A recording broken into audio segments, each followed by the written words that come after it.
So we got a new person who stepped in the ring to run in the Republican primary. It is Senator Tim Scott. Now, here's the reason, or many reasons why this is hilarious, but the main reason this is hilarious is, dude, you were probably one of the first in line to be Trump's VP.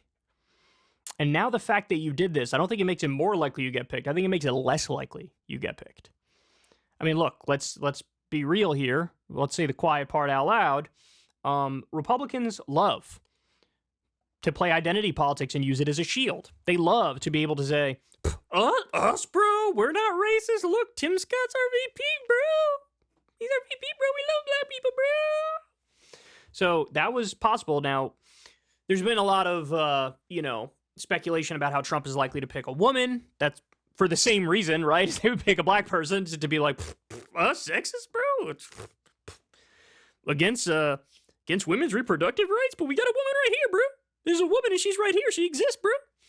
So, but Tim Scott's running, and he's already out there just totally making a fool of himself. I don't know what gets into these politicians' heads. Why do you think you have the chops? For real, why do you think you have the chops? It's astonishing to me he thought for even a second. Oh, I got this. He got nothing. He got nothing. Okay, so here he is. This is one of the first videos I saw. Since he launched, this is one of the first videos I saw. You're going to love this. Yes, sir. Would you support a federal ban on abortions? I would simply say that the fact of the matter is when you look at the issue of abortion, one of the challenges that we have, we continue to go to the most restrictive conversations without broadening the scope and taking a look at the fact that I'm 100% pro-life. I never walk away from that. But the truth of the matter is that when you look at the issues on abortion, I start with a very important conversation I had in a banking hearing when I was sitting in my office and listening to Janet Yellen, the Secretary of the Treasury, talk about increasing the labor force participation rate for African-American women who are in poverty by having abortions. I think we're just having the wrong conversation. Yes, sir. Would you support a federal ban? At no point did that come anywhere near answering the question. Let me help you out, Tim Scott. Here's how it works. Would you support a national abortion ban? Either you say yes, or you say no. I'm in favor of states' rights, so I want to leave it up to the states. Look, those are the only honest answers a Republican politician can give, right? Either it's, yes, I support a national abortion ban, or I don't support that, but I do support state-by-state decisions. So in all the red states, if they want to ban it from the moment of conception, hey, God bless. If in the blue states they want to allow it, hey, God bless. Because those are the two Republican positions that have always been on the table. For the longest time, their position was states' rights, leave it up to the states, let the states decide. That was always their position until Roe v. Wade got overturned, and then it became like, actually, we don't want to leave it up to the states, we want to ban it nationwide. Those are the two options. But look, you're not ready for prime time. Your word salad comes across like word salad. Donald Trump has a remarkable ability to dance around a question, but do it in a way where people feel like he's being a straight shooter. He's always had that superpower, especially from the perspective of the right-wing base. This just comes across as you're a bullshitter. You start talking about a banking hearing? And how many fluff words were in there? There were like 1,000 fluff words. Well, the fact of the matter is. Yes, sir. Would you support a federal ban on abortions? I would simply say that the fact of the matter is when you look at the issue of abortion, one of the challenges that we have, we continue to go to the most restrictive conversations without broadening the scope and taking a look at the fact that I'm 100% pro-life. I never walk away from that. But the truth of the matter is that when you look at the issues on abortion, I start with a very important conversation I had in a banking hearing. I mean, this is beyond parody. It is beyond parody. By the way, every answer I've heard him give sounds like this. Even if he was giving a good answer, he's got that sort of voice that makes you want to... There's some people that strike this monotone sound that just it immediately puts you to sleep. All right, let's do one more here. We listen to you, sir. By the way, can we get the big question out of the way? You've launched the exploratory committee. Are you running?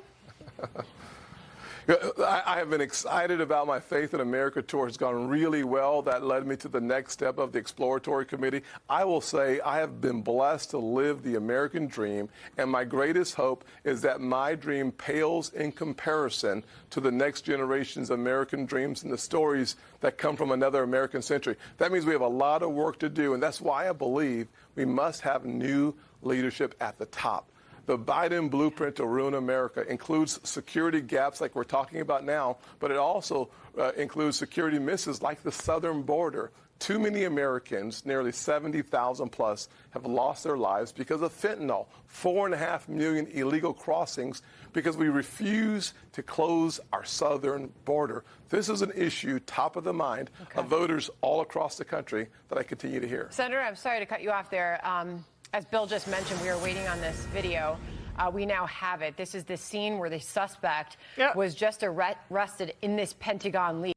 All right, get off him, get off him. He's boring. Anyway, keep going.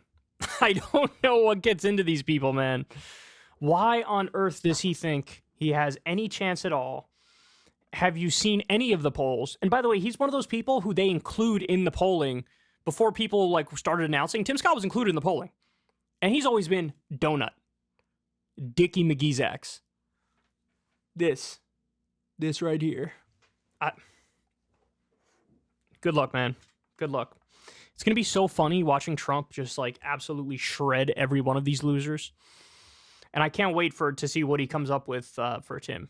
I feel like he might go with something very simple like, Boring Tim. We call him Boring Tim, folks. He talks. You want to go to sleep. He talks. And you say, I don't want to listen to this. I'm going to go do something else. I'd rather watch paint dry, folks. I'd rather watch paint dry. Boring Tim. That's what we call him. That's what his family calls him. That's what his mom calls him. That's what his wife calls him. Does he have a wife? We don't know if he has a wife. I don't think she wants to be with him anymore. What do you guys think? Oh, Tim Scott. This is going to be, it's going to get ugly, and you're going to regret this very, very soon. If you want to see me and Crystal Ball interview legends like Noam Chomsky, Cornel West, and more, subscribe to Crystal, Kyle, and Friends on Substack. $5 a month gets you the video version a day early. Remember, we take 0 ad dollars for this podcast. Or you can sign up on Substack for free and get the audio version a day later. Link in the video description box below.